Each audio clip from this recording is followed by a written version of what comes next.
it going, people? Welcome back to the channel and welcome back to another box to box. I know they've been paused for a little while, but Arsenal season has been paused a little while. It's only really Champions League. Well, I say it's only Champions League we have left. So it's only right to bring box to box back. For the second leg, you saw Stuart, as you can see here again in the building for box to box. Big up Stuart. You saw him face off with Ty. That went down well with quite a few people in the comment section. We're here to have maybe a more balanced conversation on box to box, Stuart. But how are you, my bro? I'm good, man. I'm feeling good. I'm feeling positive but stressed at the same time, as I mentioned to Cecil last time. It's a 60-40% chance of getting qualified, I'd say, for us, because obviously the bad experiences that we had in the past, especially with the Barcelona remontada game, the Man United comeback in the Champions League, the Real Madrid comeback in the Champions League. So we are unfortunately used to comebacks. So no one amongst the PSG fans is thinking that is done and dusted at all. So we are very respectful in regards to this second leg. We know that it's just half time and anything can happen. So it's going to be an interesting one. Yeah, and to be honest, this match, I mean, you mentioned a few comebacks there, but that more often than not happen against teams that have a rich European heritage, whereas you look at Arsenal and PSG, perennial underachievers in this competition. Two of, I'd say, three teams that should probably have a Champions League. I'd probably include Atletico Madrid in the three as well. But yeah, I mean, Arsenal, PSG, when you consider the history and the domestic success both clubs have had, not to have a Champions League trophy, it hurts to say the least. And to be honest, we've been out of it for a while, whereas you've been fighting tooth and nail to, Galacticos of your own. But it looks like this formula seems to be headed into the right direction for you, like Luis Enrique, a modern day system-based manager, but also old school enough to give a bit of freedom to the front line. And I think that was a key difference between us and you in the first leg. But talk to me a bit about Luis Enrique's second full season now, how you're feeling with him. Do you actually, is the feeling there? Because outside looking in, it looks like you're more primed to potentially achieve European success with Enrique. Does it feel the same for you? Well, he's definitely having European pedigree and heritage, so that's definitely the type of gaffer that can take us to our first Champions League trophy. Funny enough, I mean, he's the one that was the gaffer when Barcelona committed the comeback against us. So it tells you a lot that he's very his mindset is very tough. I'd probably say he knows how to manage egos as well. Not that we have too many egos in the dressing room anymore, which is good. Which was, I think, the one of the reason did not really work out with the Avengers and Hollywood FC. It was too much. But at the minute, we have a very young team. It's with the likes of Désiré Doué or even Bradley Barcola. He knows where to play them. He offers them, as you said, a little bit of freedom. If someone wants to play in the middle, feels more like playing on the right hand side or left hand side. He's adapting also to the desire of the players. And to be fair, I had mixed feelings when he joined the club.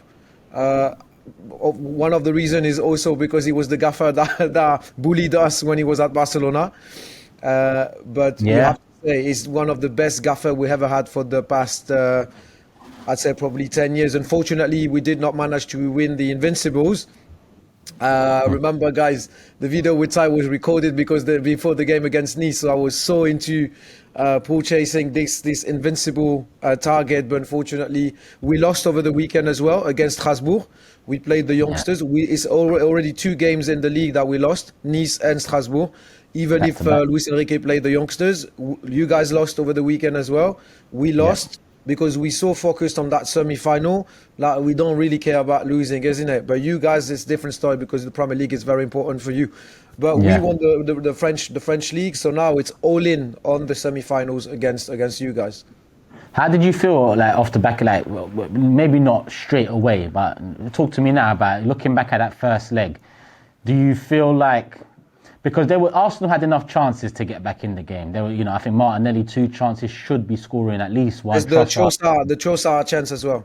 Trossard, exactly. But then at the end, you have two glorious chances to maybe, because I think 2-0 down is a very different story going into the second leg. Do you feel like you got away with one in Emirates, considering we missed a few chances, or do you feel like you should have got the game, dead and buried at the Emirates, considering the chances you had at the end? We should have won with more than 2 or 3 goals difference. We hit the crossbar once, we hit the post another time. Yeah. We had so many occasions to score 2 or 3, and we missed out. So I think that's a disappointment, because we could have scored at least 2 more. However, the fact that we did manage to pull out our first victory in history against Arsenal is also very meaningful for us, because we never ever won against Arsenal in history, and winning away as well. On the top of this, we shut down the stadium, so we were in the stands, we were happy, celebrating, singing 90 minutes, bro. That's how it is, And Yeah. we have to address this, Turkish. Your fans should have been a little bit more pushy and encouraging the team a little bit more, because it was an early goal. I think it was 7 minutes or something. Yeah, exactly. You had the entire game to come back and score, but you remain as quiet as you guys were in the stands. I think that is shocking, because it's not like it was as you said, done and dusted, like with 3 or 4 goals difference. I saw like people leaving the stands at around 80 minutes, at 1-0, 80 minutes, without the added time. So, I mean, that is disappointing. If I was an Arsenal, I would be disappointed. I do. Stuart, we talked the day before the game, and I said to you, the atmosphere will be the best you've seen it as a Paris Saint-Germain fan, and that, I have to apologise for that, because I was literally above you Paris fans. Okay. In Yeah. here. Okay. So I was there 45 minutes early, so I saw the energy from early. There was a little patch of 10 minutes before the game where it looked like you was building up for when the players come back out, and then as soon as the players came back out, from the get-go all the way through, you outshone us. I agree that the stadium was a letdown. I don't want to call it a tifo. That was a letdown. I also heard you. I don't know whether it was on your channel or another channel, but I heard you talking about it being more a cultural problem in England and the way the stadium. Yes, it was with Cecil. Yeah, with Cecil on AFTV. We discussed this. Yes. Well, it's not really. There's the cultural thing. When the English are trying to do like Europeans, I feel like it sounds a bit fake, in the sense that normally you shouldn't be doing this anyway, because that's not the way to support in England, isn't it? So if you want to do something special for the occasion, you might go all guns blazing and do something extraordinary, and especially when you release that video of Arteta, believe, bring your chin pads and your boots and your whatever that is. You're putting too much pressure on yourself, to be fair. And we were not expecting anything much from you, because we know that's not part of the culture. But because of all the build-up and all the communication around this, we were like, oh, they're doing something special. It's going to be an amazing night in the stands. And seeing this people like this, like the... that was a sign of things to come, bro, because that just set the tone. And that was that 4 minutes in, 1-0 PSG. I'm looking down, I'm trying to see Stuart, but everyone's dancing down there. Fuck it. Let me leave this one. That's okay. But from the game, as I said, thanks to Donnarumma, he saved quite a few. You mentioned the Martinelli one, but the Trossard one was, for me, the biggest one. Definitely. It was a world-class save from our keeper, but that also shows you that you can also create chances, that our defense is our weakness, and it's not really a surprise. I mentioned that even if you lost, Saliba had an amazing game. I think he's been brilliant. You have a lot of quality. You have Thomas Partey coming back as well. I know he's not, as Curtis said, he's not Zinedine Zidane, but he's a game changer for your squad at the minute. So I think he's going to be really helpful. Dembele is suffering a minor injury. He should be back, hopefully. Yeah. We don't know yet if he will be playing or if he will be starting. Maybe he will not start, but he will enter the game second half. We don't know. But what I'm trying to say is that at 1-0, trust me, we're not arrogant at all, because we've been traumatized in the past, and we know that we can mess it up. So one downer for you guys, I guess, is Dembele off the back of that first leg. A little risk of well, I say risk. There is an injury there, but risk that he misses the second leg. Do you have any news on that? How likely it is and how important it is? It's a minor, they call it a minor hamstring on his calf, I think. Yeah. So he's been treated, he's relaxing, and he's not training with the rest of the group. And obviously they're saving him for Wednesday, but he normally should be back. I hope he will be back. But on the other end, it's not like we don't have options. I know he's our best player at the minute, but if he's not to play, then we'll have Kvaratskhelia, we'll have Désiré Doué, and Bradley Barcola, Yeah. which is decent. Decent. I'm looking at you lot bring on attackers at the Emirates when we need a goal, and I'm thinking, wow, what's going on? Ben White's coming on, so it's definitely decent. Okay, on that though, was it always as a PSG fan going into January, because I think the evidence is there from both Arsenal games so far. You're a different team to what you was the first time we played you in the group Yep, league phase. yep. Going into January, was it always the plan of PSG to get another attacker in? Considering you've got Doué, Barcola, you've got Dembele, Ramos up top, even though he hasn't worked out for him. Was it always the plan to go get him, or did it pop up? And as PSG do, when good opportunities pop I up, think it's a little bit of both, mate, because we needed competition for Barcola because Kvaratskhelia is playing. Sorry about my pronunciation; it's hard to pronounce, but I yeah, call him the Georgian player. yeah, yeah. No, Cecil does it worse. Gvara. Let's All call right. him Gvara. He was, we knew everyone was on him when he was at Napoli. He's an amazing, and we saw his Euros as well. His Yeah, Euros campaign was amazing, and everyone was really into him. So we wanted to sign him. We wanted to bring competition to for Bacola as well, so he can step up his game. And Luis Enrique is not. To be fair, I'm a big fan of Gonzalo Ramos because he's playing the old-fashioned number 9. yeah, But old-fashioned number 9 is not the how Luis Enrique is playing. So he's not really utilizing Gonzalo Ramos. He comes on from time to time. He scores. He has a good record, but he's not the type of player that can compete with the other front on the front three. So bringing him on, he has obviously increased the competition between all the strikers, and I think that's healthy. That's very healthy. So you can tell now that all of them need to step up their game if they want to start and be in the starting 11. So no, yeah. that's a great signing. Who's your best player, Stuart, in your opinion? Because we talked about a couple of attackers, but I mean, the way you started the game midfield, Vitinha in particular, Neves, and you're looking at PSG all throughout midfield and attack. There's quality in abundance, and then you look at the two fullbacks. I mean, who is your star player for you? Who's the most important piece? During the first leg, No, just in general. Like, go. in general, in Yeah, terms of numbers, this is Ousmane Dembele, 100%. In terms of assist and goals, he's definitely fingers crossed. I'm not going to jinx it, but if he's winning the desperate trophy that we're trying to win for since the creation of the club, I think he's en route to win the Ballon d'Or. To be fair, well, yeah, because he's the best striker in Europe at the minute in all European leagues. yeah, That's from a pure number perspective. From a style of play, from a progression, from an emotional relationship with the fans, I would say Vitinha or João Neves. João Neves well, I mean, we've been yeah. all very surprised by his performance. He's so young and so mature at the same time. I'd probably say potentially Vitinha. Yeah, Vitinha Yeah. he's world class. What's I just remembered what Zaire Emery. He's still Yes. about. So yeah, Zaire Emery obviously is at the French national with the French national team. So last season he had an amazing season, but he's a bit and as I said, competition in the midfield is Yeah. rough, brother. Like with João Neves and Vitinha, and even Fabian Ruiz, who is Yeah. usually not a bit shaky, but against you guys, he was the Honestly. Fabian Ruiz of the Spanish national team Yeah, that we've yeah, been waiting for ages, because he's yeah. very clumsy.